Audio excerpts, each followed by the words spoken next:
វិរេធនំទៅលក់ខ្សែត្រពោ5វិរេធនំទៅលក់អង្កេបនឹងទីពួកវាលួចជួកាន់ឆាអង្កេបនឹងទីពួកវាលួចជួកាន់ឆាជាក្បាលខ្មៅវានឹមទីមួយផឹកស្រាជាក្បាលខ្មៅវានឹមផឹកស្រារវងមិនដេញសរសាវិជីមណាយតោះទេ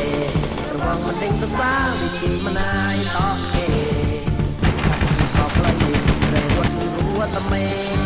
កាត់ក៏ផ្លៃរៃរត់រួតមេសកាយស្រែលឹងកំក្លោស្រាគូសកាយស្រែលឹងកំក្លោស្រាគូអាជាក្បាលខ្មៅវិញក្លៅមូ